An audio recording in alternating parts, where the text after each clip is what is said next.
Hello students, welcome back. ये question 2015 के gate exam में पूछा गया था 2 मार्क्स के लिए। सेट 2 का क्वेश्चन है। अब इसकी ऑफिशियल आंसर की में जो आंसर गिवन है वो कुछ और है और जो मेरे हिसाब से सही है वो कुछ और है। ओके, हम दोनों अप्रोचेस देखेंगे, बट उससे पहले एक बारी पूरा क्वेश्चन पढ़ो। It says a half adder is implemented with XOR and AND gates. A full adder is implemented with 2 half adders and 1 OR gate. The propagation delay of an XOR gate is twice as that of an AND/OR gate. The propagation delay of an AND/OR gate is 1.2 microseconds. A 4-bit triple carry binary adder is implemented using 4 full adders. The total propagation time of this 4-bit binary adder is dash microseconds. Okay, तो आप देख सकते हो हमने एक 4-बिट का ripple carry adder implement करना है 4 फुल एडर से। ओके, पहली बिट के लिए एक एडर, फिर दूसरा एडर, फिर तीसरा एडर, फिर चौथा एडर। ओके, अब आप देख सकते हो हर एडर को इंप्लीमेंट करने के लिए हमने 2 हाफ एडर्स यूज किए हैं और एक और गेट यूज किया है। That means this is a full adder and is implemented from 2 half adders and 1 OR gate as mentioned in question. Okay, OR gate का डिले है 1.2 जो हमने अभी देखा क्वेश्चन में गिवन है, और XOR गेट का डिले उससे डबल है यानी कि 2.4। अब देखते हैं कि इस सम बिट यानी कि S0 को जनरेट होने में कितना टाइम लगेगा। देखो 2.4 माइक्रोसेकंड्स यहां लगेंगे और 2.4 माइक्रोसेकंड्स यहां लगेंगे, यानी कि इसे टोटल 4.8 माइक्रोसेकंड्स लग जाएंगे। ओके, बट अब मान लो 4.8 माइक्रोसेकंड्स हो चुके हैं।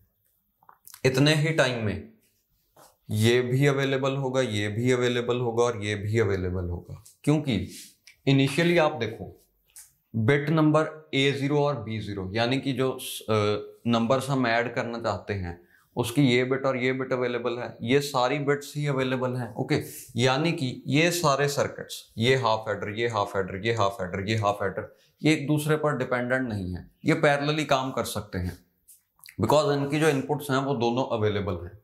अब यहाँ पे 2.4 माइक्रोसेकंड्स लगे, उतने ही यहाँ लगेंगे, उतने ही यहाँ और उतने ही यहाँ। ओके, तो बस एक बार ही गिन लो, इनके लिए गिनने की जरूरत नहीं है।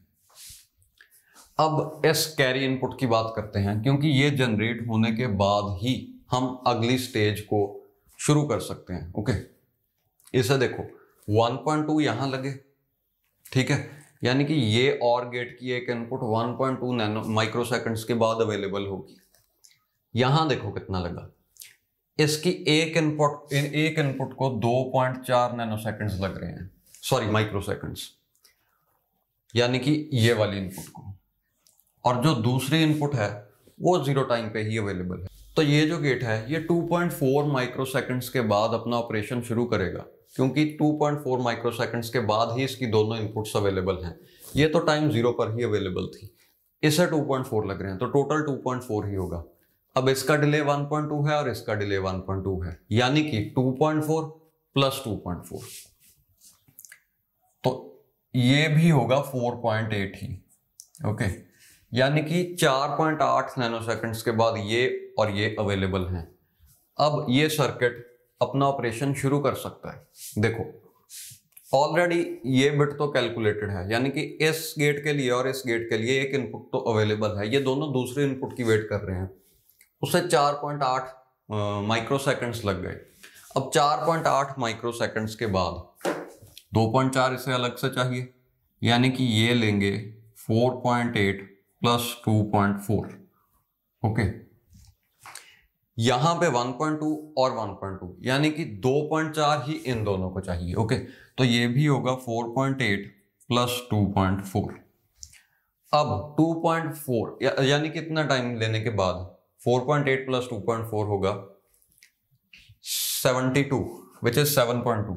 ओके, यानी कि 7.2 माइक्रोसेकंड्स के बाद इस गेट की दोनों इनपुट्स रेडी हैं। ये तो पहले ही इनिशियली 2.4 माइक्रोसेकंड्स के बाद ही ये तो इसे मिल चुकी थी, अब ये इस रेड इनपुट की वेट कर रहा है। ये 7.2 माइक्रोसेकंड्स के बाद अवेलेबल होगी। ओके तो ये होगा 7.2 प्लस 2.4 क्योंकि इस गेट को डिले चाहिए 2.4। सिमिलरली 7.2 माइक्रोसेकंड्स के बाद ये इनपुट अवेलेबल है और ये तो पहले से ही अवेलेबल थी, यानी कि 7.2 में 1.2 प्लस 1.2 ऐड होगा इसे जनरेट करने के लिए, विच इज 7.2 प्लस 2.4। ओके अब यहां पे भी बिल्कुल वैसा ही होगा, यानी कि टोटल जो डिले होगा 7.2 plus 2.4 is 9.6।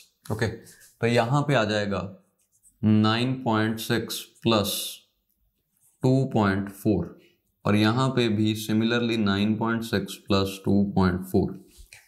9 plus 4 6 plus 4 is 0, यानी कि 9 प्लस 3 12, तो टोटल डिले आ गया 12 माइक्रोसेकंड्स। ये रहा आपका answer according to me, but official answer key में जो आंसर गिवन है वो है 19.2 था शायद, 19.2 माइक्रोसेकंड्स। देखो 19.2 आ कैसे सकता है, इससे आपने देखा 4.8 और 4.8 माइक्रोसेकंड्स लग रहे हैं, यानी कि 4.8 माइक्रोसेकंड्स के बाद सम और कैरी दोनों अवेलेबल हैं। अब उन्होंने क्वेश्चन में कहा है कि हम एक रिपल कैरी एडर इंप्लीमेंट करना चाहते हैं। रिपल का मतलब है जैसे हम पानी में कोई स्टोन फेंकते हैं तो रिपल्स जनरेट होती हैं। ओके तो ये पहली रिपल है, यानी कि ये वेव अगले सर्किट को ट्रिगर करेगी। तो जब ये अवेलेबल होगा उसी टाइम के बाद अगला पूरा सर्किट, यानी कि ये पूरा का पूरा सर्किट, पूरा का पूरा एडर ही उस टाइम के बाद अपना फंक्शन शुरू करेगा। तो 4.8 टाइम के बाद ये शुरू करेगा। अब आप देख सकते हो इसका पूरा टाइम भी 4.8 होगा, 2.4 यहां 2.4 यहां। ओके ये हुआ 4.8 और कैरी के लिए देखो 1.2 plus 2.4 plus 1.2 which is 3.6 plus 1.2, यानी कि टोटल 4.8 ही हो गया। अब 4.8 यहां लगे, उसके बाद इसने ऑपरेशन शुरू किया, 4.8 ऐसे चाहिए। उसके बाद जब ये सर्किट अगला ट्रिगर हुआ तभी ये पूरा एडर काम करना शुरू करेगा, यानी कि 4.8 ही यहां और 4.8 ही यहां। टोटल आंसर होगा 4.8 इंटू 4। 4.8 into 4 is 2 16 17 18 19। ओके तो आंसर की के हिसाब से आपको ऐसे सॉल्व करना था, बट मैं अभी भी कहूंगा कि यही आंसर सही है। बिकॉज आप देखो हम हमेशा एफिशिएंट इंप्लीमेंटेशन को देखेंगे। एफिशिएंट इंप्लीमेंटेशन है क्योंकि इन दोनों गेट्स की इनपुट पहले से ही अवेलेबल है, तो इन्हें पैरेलल में चलने दो ना, यानी कि यहाँ पे आप 2.4 नैनोसेकंड्स या माइक्रोसेकंड्स हर बारी क्यों वेस्ट करना चाहते हो, जब ये ऑलरेडी अवेलेबल हैं तो इन्हें काम करने दो। और क्वेश्चन में आपको गिवन था कि रिपल कैरी एडर इंप्लीमेंट करना है, अगर आप इन्हें पैरेलल में चलने दो तब भी ये रिपल कैरी एडर ही रहेगा, because this is the ripple input और ये अगली स्टेज को ट्रिगर कर रही है। चाहे पूरी स्टेज नहीं ट्रिगर हो रही, हम एफिशिएंट इंप्लीमेंट चाहते हैं, बट अगली स्टेज का कुछ पार्ट तो इस पर डिपेंडेंट है ही। ओके सिमिलरली यहाँ पे और यहाँ पे, तो ये एक रिपल कैरी एडर ही है और इसका आंसर होना चाहिए 12। ओके